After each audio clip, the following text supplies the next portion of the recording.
Welcome to HortTube. My name is Jim Putnam. This video is all about narrow upright plants. Some of them are shrubs that you can keep smaller but stay super narrow, and some of them are trees. There's going to be multiple videos. I have lots and lots of photos that I've acquired over the years. Let's get started. Jumping right in with one of my absolute favorite upright narrow trees. This is a Slender silhouette, a columnar sweet gum. So this is a sweet gum, which we would traditionally think of as a very, very large shade tree. These photos are from the Ralston. I did a video of a very formal garden down on the Gulf Coast, down in Fairhope, Alabama, a couple of years ago, and the gentleman had planted an entire row of these. It'll be interesting to go back and see what they look like now. But this one, at this point, is probably 30 feet tall, if I'm guessing, and only about 8 feet wide at its widest. It's in a little bit of shade. I've got a couple of these sets of photos that are in a little bit too much shade, so it's not quite as thick as it would be, and it's got a little bit of a lean up toward the top where it's reaching for the sun. But these are just fantastic ornamental upright trees if you have a narrow space. I'll have a few maple species over the course of this series of videos of upright narrow trees. There's a lot of breeding, making interesting upright maples. This one is a Bigtooth maple, and it's called Highland Park.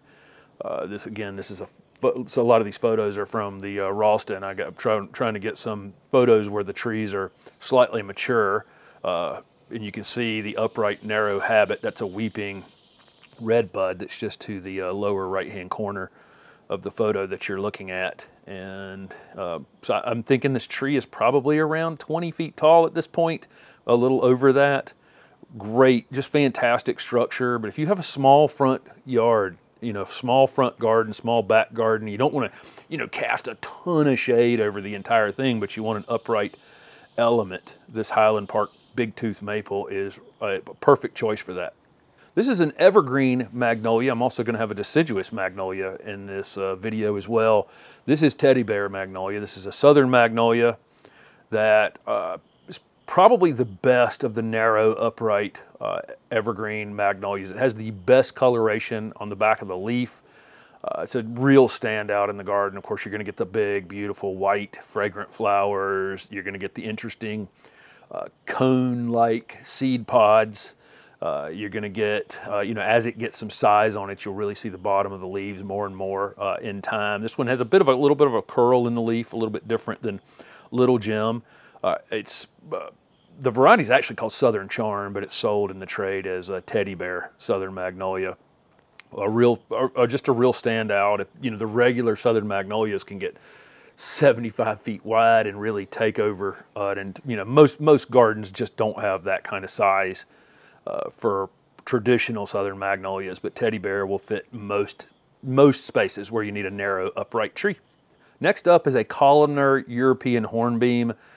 Every time I see this in any garden, they're just absolutely perfect, really tight form, just great looking plants. Foliage looks fantastic. I see this one occasionally labeled as fastigiata. And then one other name I saw on this, and I think they're all the same tree. I can't tell really any difference in them, but it has really tight, compact, upright growth habit.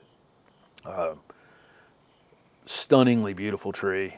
Great foliage. I've taken these photos toward the end of summer, so the leaves are a bit tired on them at this point. But even in the winter time, that's another thing with these deciduous trees that I'm showing. When they lose their leaves in the wintertime, this structure on these upright narrow trees is also still interesting, even in the wintertime.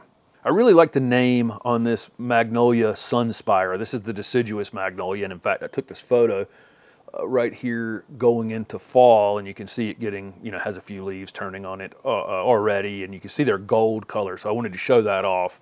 When the fall color is pretty good on this plant, and it comes out in the spring and blooms with a yellowish white flower that's really quite striking. So Sunspire kind of fits the the upright narrow habit for the word spire, and then the sun part, it has kind of a sunny yellow flower and then sunny yellow fall foliage as well. Great upright narrow habit on this one.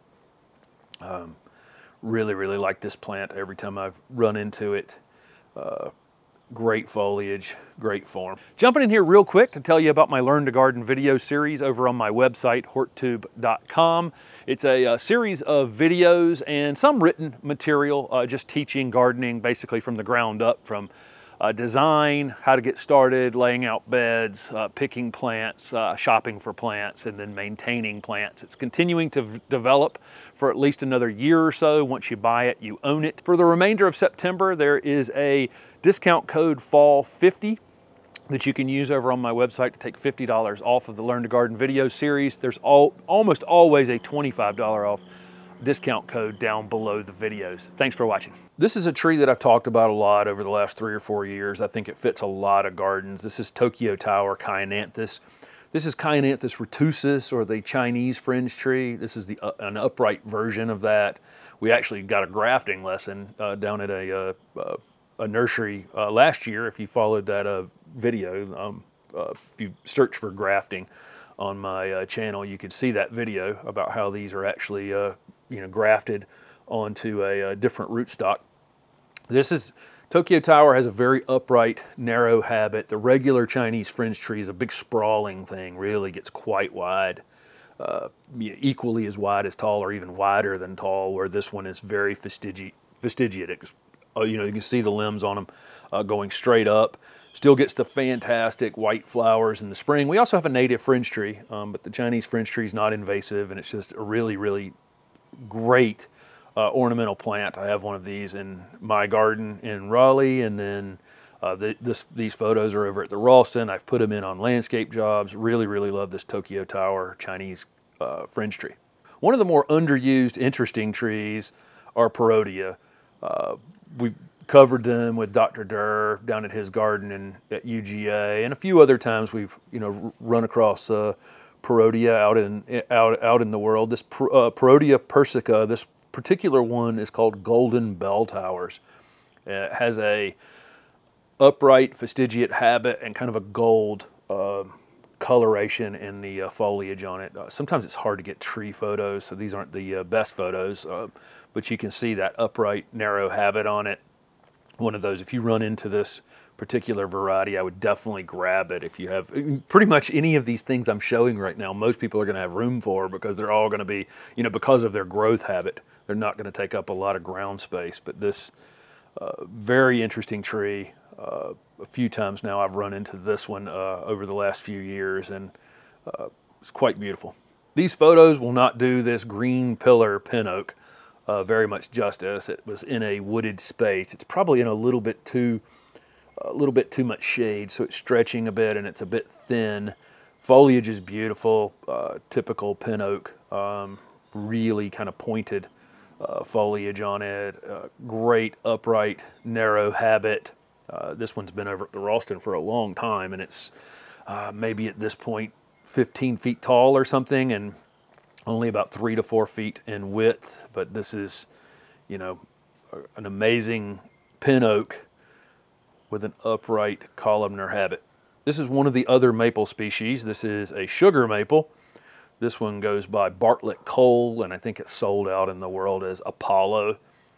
Really, you see how compact the foliage is on this one. This one's in just as much shade as some of the others. It's in probably more than it would like, and this one somehow stays much, much fuller. Very dense, compact habit. Beautiful foliage, as you would expect on a sugar maple, but then, with this compact, incredibly tight growth habit. Beautiful foliage. And this one, the one I'm showing you here is probably about 15 feet in the garden, something like that, maybe a hair over that.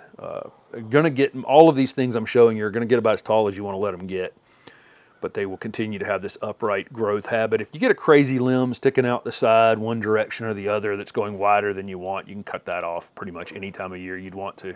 Pretty much been staying in the tree lane through this whole video, but I wanted to show this Dee Runk boxwood These boxwoods have been planted for a long time over at the Ralston. They don't get a whole lot of maintenance. They're in quite a bit of shade. These will grow in the sun or the shade. Great looking, upright, narrow boxwoods that you can, again, let get about as tall as you want to let them get. These are up over, 8-10 feet at this point, and no real reason why they wouldn't continue to grow. But these, of course, can be sheared even narrower. So, these could be, if you have a narrow space, you have a very, narrow space between houses, these Dee Runk boxwoods would be a great choice. Now, with that said, this is probably a plant I'd spend a couple extra dollars on when I'm buying them and go ahead and get something with some height on them, because they'd be frustratingly slow otherwise. So keep that in mind, as you're thinking about spending money in your garden and how you're going to allocate money for plants. If you're buying boxwoods that you want them to end up 10 or 12 feet tall, you probably want to go ahead and start with something with a little bit of size on them. Thanks again for watching. Don't forget to subscribe to the channel for upcoming content.